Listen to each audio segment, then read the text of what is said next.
Good morning, and welcome one and all to this episode 7 of the Egotistical Podcast. Once again, I am your most egotistical host, Tony LaRocca. My poor, sainted, cute little Sicilian mother listened to my last episode. I asked her how she liked it, and she said she had to stop in the middle because she could hear how angry and upset I was, and that in turn made her upset. Well, I don't want to upset my cute little mommy anymore. So instead, let's be positive this time around, at least for this episode. Let's look not only at the problems of life, because there are so many of them, but let's look at some ways we can try and fix them. Now, I am not in any way, shape, or form a trained anything, nor do I pretend to be. This is all a layman's view and a layman's suggestions. If you have any psychiatric issues, go see a doctor. Go see a trained licensed therapist. In fact, I interviewed an excellent one in episode 2, Connie Merriman. Give her a listen, please. She was a great guest and a great human being with lots of actual psychologically verified information. Don't come to me. I am not anything. I am just an extremely modest and only slightly superior human being trying to figure it all out. So none of this is in any way, state, or form a professional opinion. I am just a professional egotist. Having said that, let's start with anxiety. What is anxiety? Everyone complains about it, everybody suffers from it, but what is it? As far as I can tell, it's a combination of negative mental and physical reactions to a real or imagined situation. Sometimes the imagined situation can be caused by your real situation. Then it snowballs, and I don't mean in the Clerk's way, if you know you know. I mean in a cartoon way, where the snowball rolls down the hill, getting bigger and bigger until your mental and physical reactions are completely out of control. This is what is known in common parlance as having a panic attack. But anxiety doesn't have to be caused by anything negative. The thought of change, even positive change, can cause all kinds of icky anxiety. Here's a completely unscientific thought. All right, let's back up for a moment. If you've never heard of simulism, it's the completely unscientific theory that we are living in a computer simulation or a game. It's interesting because there is a lot of anecdotal evidence that supports this idea. For example, why are there laws of physics and mathematics in the first place? Why are there limits, such as the speed of light, that nothing can go faster in a vacuum, or the smallest length, such as the Planck length, which could basically be considered the pixel size of the universe? Why is Earth, the only planet where we've ever discovered life, so isolated? I ranted and raved in the last couple podcasts about ideology, but if you think about it, ideology is a great way to easily control people with mass behaviors. It's an interesting thought experiment and proof that mankind creates God in his own image. Also, like solipsism, which is the belief that I am the only person in the universe and the rest of you are just figments of my imagination. Or free will, for that matter. There really is no way to prove or disprove it. But anyway, why am I bringing all this up when I talk about anxiety? No, it's not that the thought of it gives me anxiety. But here's an idea. If the universe is just a computer simulation or game or whatever, then it probably doesn't like the system being bucked. Yes, I said that with a B. It probably has a core narrative that it likes to follow, algorithms that dictate behavior, like I said, ideology, groups, beliefs, etc. So, if your life is going in one direction, and you want to change things about it, you want to lose weight, you want to get a better job, you want to get out of a toxic relationship, you simply want to have better habits, better behavior, You want to take better care of yourself every day, and for some reason that really makes no sense because all these things are positive, you feel anxiety over it. Now, as I said, this is a completely unscientific and unprofessional thought experiment, but if we assume that that's the case, then perhaps anxiety is just the universe resisting our attempts to change its programming. Again, I'm talking about the kind of anxiety you feel if you're wanting to change your life in a positive way, even in tiny ways. The universe realizes that if you break from your assigned program, then you're changing the course of the entire universe. So anxiety is the way it tries to stop you. This is an example of what the late, great, all-around smart guy Robert Anton Wilson called a reality tunnel. What we used to call a paradigm back in the 90s, and that was a great buzzword. Remember when everybody used to go into job interviews saying they had a proactive paradigm? Okay, so how about perspective? That's another good word. Now, the view I just mentioned of solipsism and the universe fighting you is, of course, a bit adversarial. If you see the universe as against you, then you're going to find evidence of that everywhere. On one hand, it could weigh you down and make you feel hopeless. So, what is the solution? I lured you all in with talk of solutions. Again, this is where Wilson's reality tunnels come into play. Paradigms, perspectives. If you take on the view that the universe is your enemy, then why not just make yourself the hero in your own story? Get mad. How dare the universe try and make you the fall guy? Are you going to let it get away with that? Why should the universe be allowed to make you miserable while it makes the super rich even super richer? What makes them better than you? They're not. They just have the will, the drive to keep pushing back against the universe until it's forced to accept them into its program. That's what you have to do. You have to force the universe into accepting your will as part of its program. Then it will go to work for you. Haven't you ever noticed how the rich keep getting richer and the poor keep getting poorer? How success gives birth to success? You are the hero in this story. You have to never give up. You have to realize that every second of anxiety and suffering is the universe pushing back because you are right and it is wrong. Why should your life be in the toilet just because the programmers were lazy when they made these all-encompassing algorithms and you got the crap end? You can beat them. You just have to see every single challenge as proof that you are right. The universe is a game? Okay. Well, anyone who has ever played video games knows that you're fine as long as you're farting around in areas you've already cleared. But it's when you're going towards your goals that swarms of enemies appear. The universal program is your enemy, but you can defeat it as long as you never give up. The struggle itself is proof that it's afraid because you can win. Don't let it win. Live for the fight. Relish it. You see, it's all a question of mindset. It's all a question of your perspective, your paradigm. You know, like method acting. Throw yourself deeply into the role.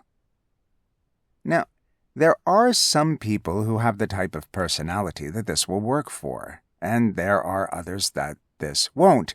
But that's the wonderful thing about human brains, is you can choose whatever perspective best fits your nature. So if you're not a Klingon at heart, if you're not Gowron, glory to you and your house. That's absolutely fine. There's nothing wrong with that. Instead, you might try programming your view of reality to be that the universe is in your favor and always will be on your side. What's wrong with living with rose-colored glasses? If the alternative is poopy caca-colored glasses, like so many people wear on a daily basis, then why not? Look for evidence of the beauty of creation in every aspect. Look for it in every flower, in every star, in every breath of air. This is where religious faith can be useful. You can just replace the universe or the simulation with God or Yahweh or Jehovah or a head of lettuce called Ralph, whatever makes you happy. Yeah, I know I've gone on huge anti-religious rants in the past.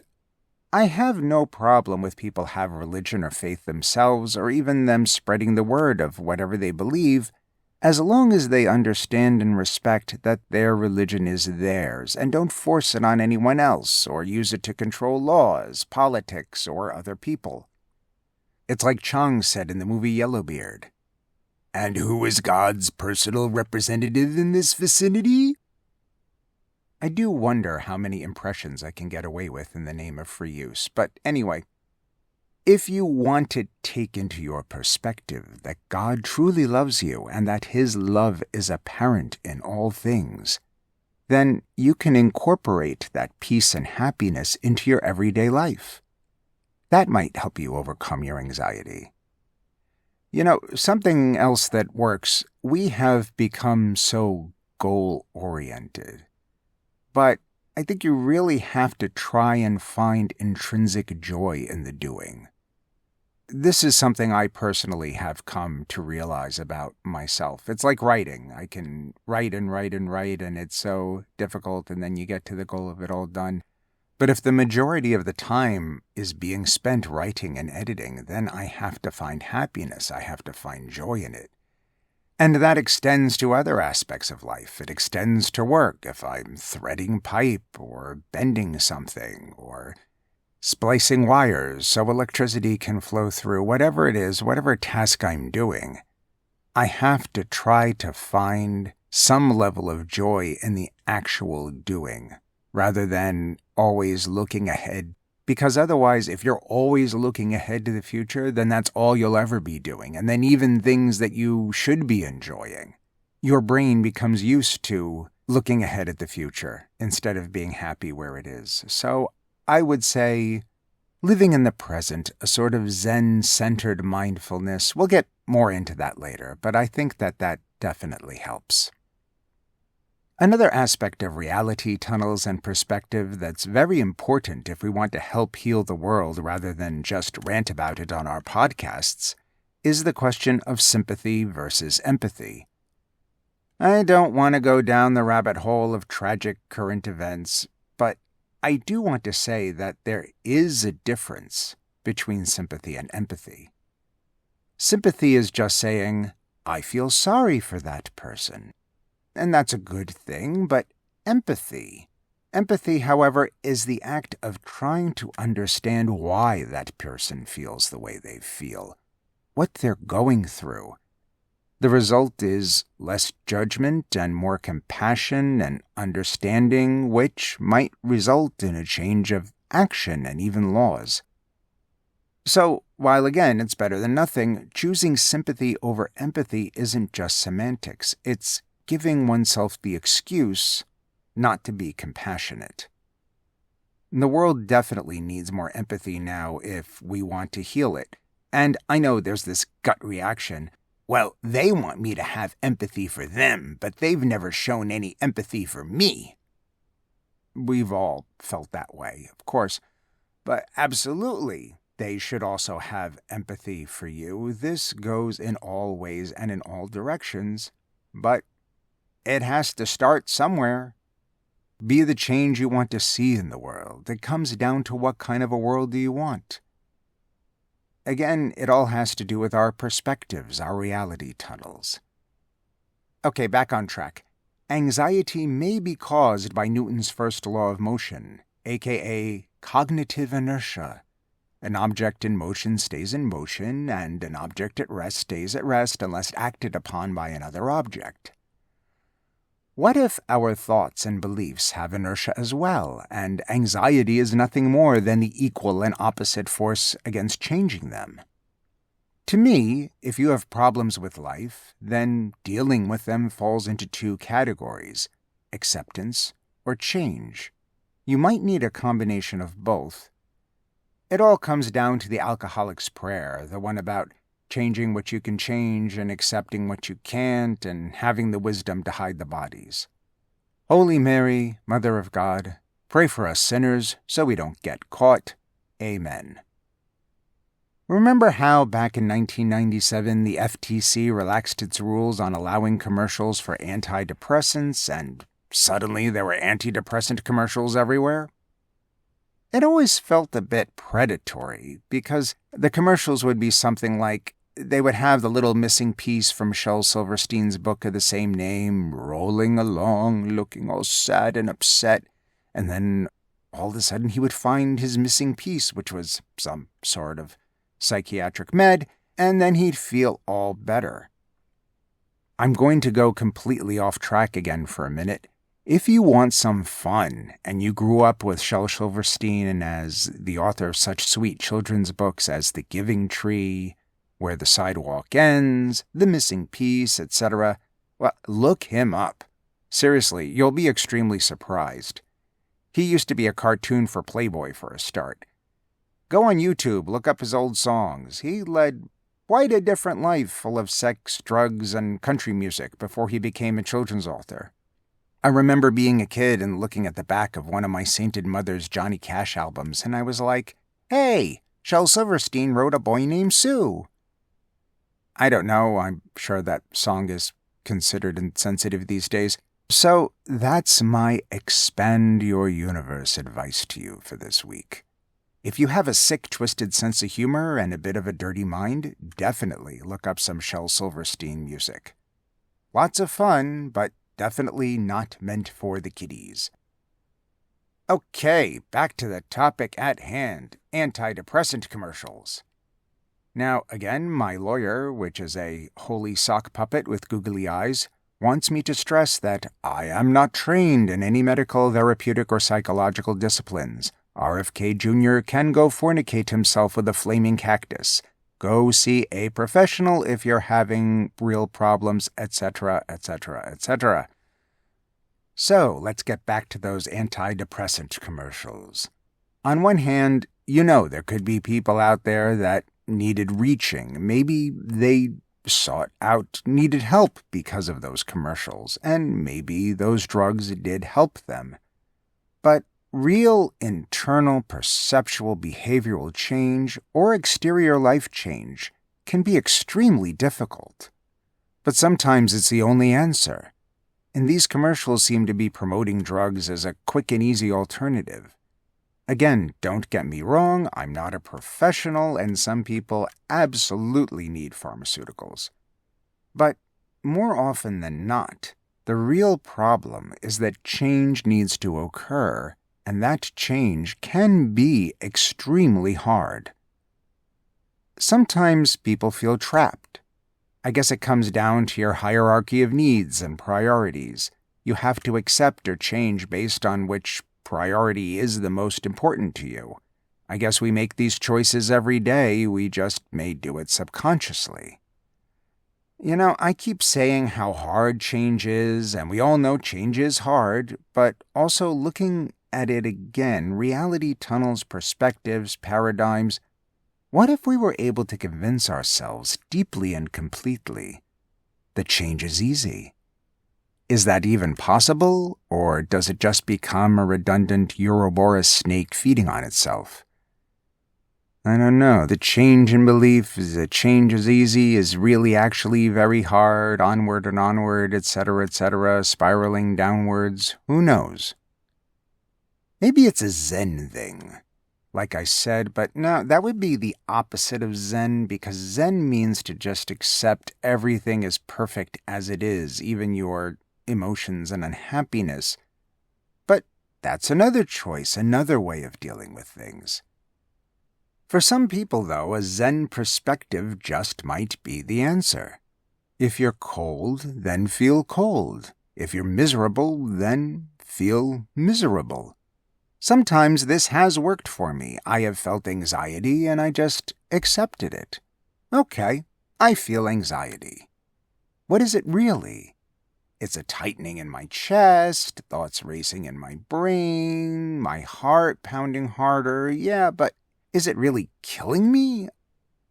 I mean, it's uncomfortable. It can hurt, but if I really just feel the feeling of anxiety, if I examine within myself the physical response, and a lot of emotional responses do come down to some sort of physical reaction when you really think about it.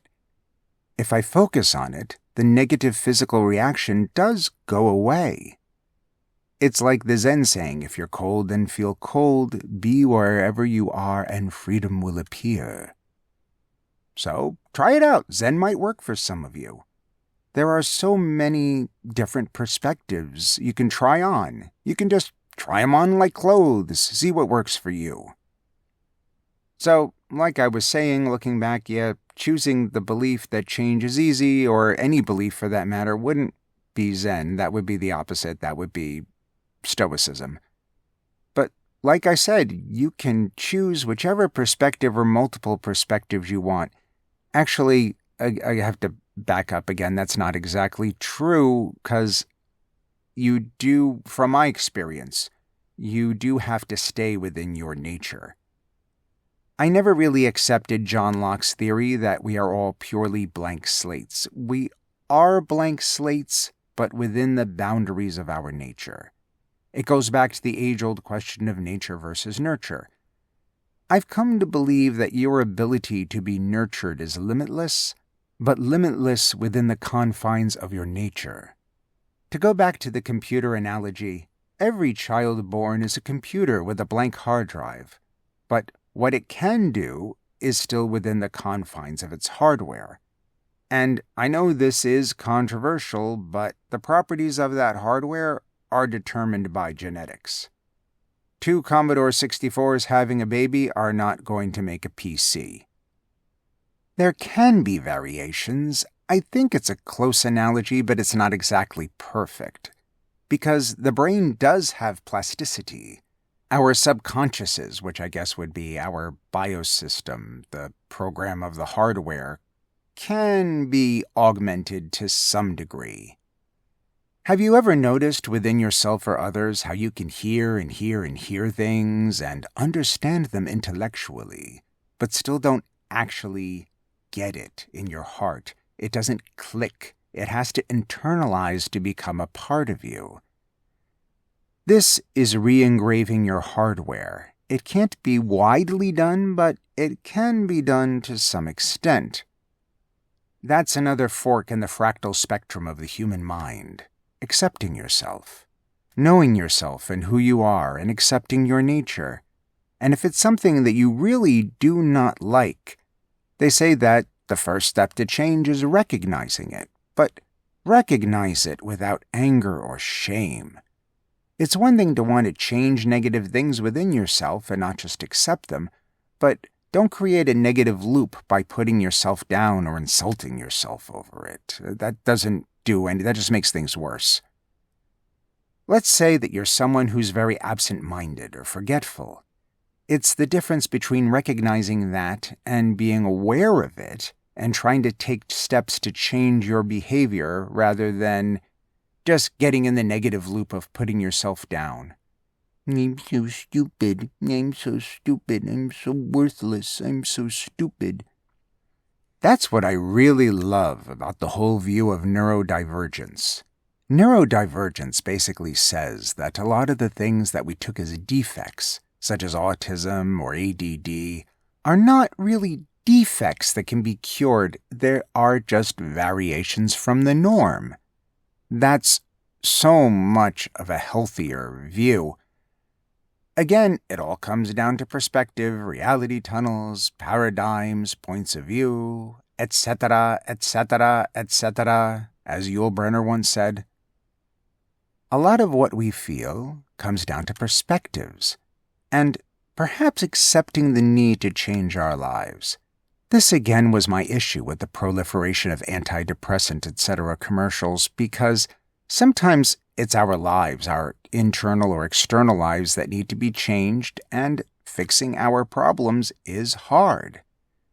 Changing our lives is hard. Leaving abusive or toxic or even just very unhappy relationships is hard, especially for people with children. Follow your dreams is great advice for people who are independently wealthy and have no dependents whose emotional well-being hinges on your decisions. Like I said, I don't want to be the next RFK. I don't want to be any sort of pop psychiatrist or Dr. Phil. That's why I want to implore people should seek expert psychological or psychiatric advice instead of listening to me. I have no training. You know what? Why don't I just become a religious figure instead? If I start my own cult, then I can bypass the need for all these disclaimers, right? Tony worship. Just tithe to me. I'll save your soul. Money back guarantee, I promise. Anyone who tithes to me, after you're dead, if you feel that your soul wasn't saved, I promise to personally give you a full refund. Act now, and for every tithe of just a few measly bucks, you'll also receive an ebook, which not only contains my wisdom deftly embedded in the prose of every page, but could even be considered entertaining. This offer does not extend to estates or survivors. Offer not good in any other existential planes, including Lumeria, Atlantis, School, Mu, or Shamalama Dong. Not responsible for any damnation this tithe might incur from any deity or deities real or imagined. Do not accept Tony's wisdom on an empty stomach. Go eat some Chinese food, try my fun with pork, and throw some Parmesan cheese on top. All hail Tony. The next question that comes to mind is, do we need to change our lives, or do we need to change ourselves? This is one of those annoying things that I'm going to say is 6 of one, half a dozen of the other. Because, on one hand, if we have toxic surroundings, they can affect us. They can erode our souls, or if that's too dramatic, our psychological well-being. If you have friends or family members or a work environment where you are ground into the dust, then, of course, change would be beneficial. At the same time, you can't escape yourself. In the wise words of Buckaroo Banzai, wherever you go, there you are. Other people can help. Friends, family who care for you. Therapists, licensed therapists, as I mentioned before, go back and listen to episode 2. Or even, perhaps, what might be able to help is the illusion of other people. This may be controversial, but here's a suggestion. What if people could turn to AI for low-level therapy? Something they could vent to, almost like a journal that talks back. It would have to be something with complete security and encryption that simply remained on your phone without any internet connection. It could cost a one-time fee. Maybe that could be government subsidized. Anytime there's any kind of gun violence, there are those who insist that it's a mental health problem, and that any sort of sane gun restrictions are never the answer. Even though statistically gun violence happens less in states with stricter gun laws, look it up if you don't believe me. So, if the government feels that mental health is the issue, then they should be happy to fund this for free. I do think this could help to some degree. Give everyone a private, personal AI that they could just keep on their electronic devices that could just listen to them and give some stock responses like a human therapist would, and suggest that they seek professional counseling if needed, or even to seek out emergency services. Because loneliness is such a huge issue, sometimes people feel like there's nobody they can talk to, no one they can entirely trust, and they just are boiling up inside and need to get their feelings out. Forgive me, I know I quote him a lot, but Robert Anton Wilson had the very perceptive view that deep down, everyone is afraid of being found out that they are really no good, because of all their internalized guilt and hidden desires that just come along with being a human being, or rather, an evolved primate. And at the same time, we're often looking at each other, thinking that they also are no good, because we don't just accept them as evolved primates with primate nature and desires either. I don't think that's true all the time, though. I think there is a lot more to every single individual that we see, even the ones we think of as simple and shallow. It's very easy to make that snap judgment. There is a great German word, Innerwelt, which literally means inner world, the subjective thoughts and feelings of a person. Everyone has this whole amazing world inside of them, even the people you would least suspect. Okay, I hear you cry.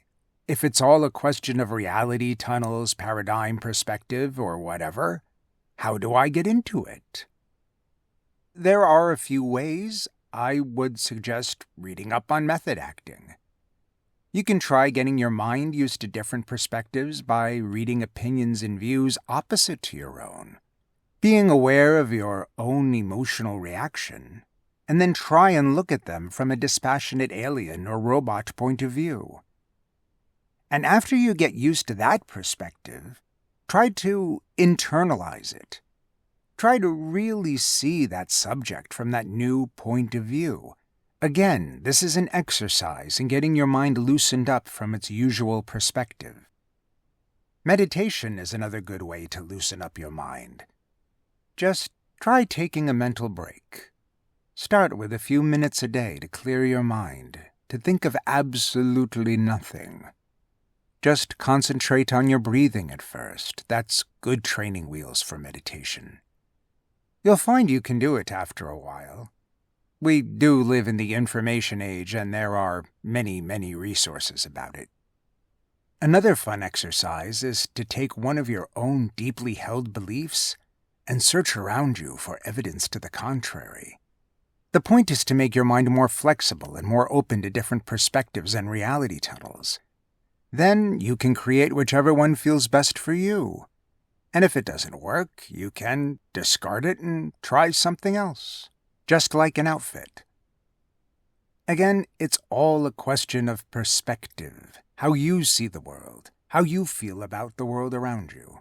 It's always your choice. Play around, have some fun with it.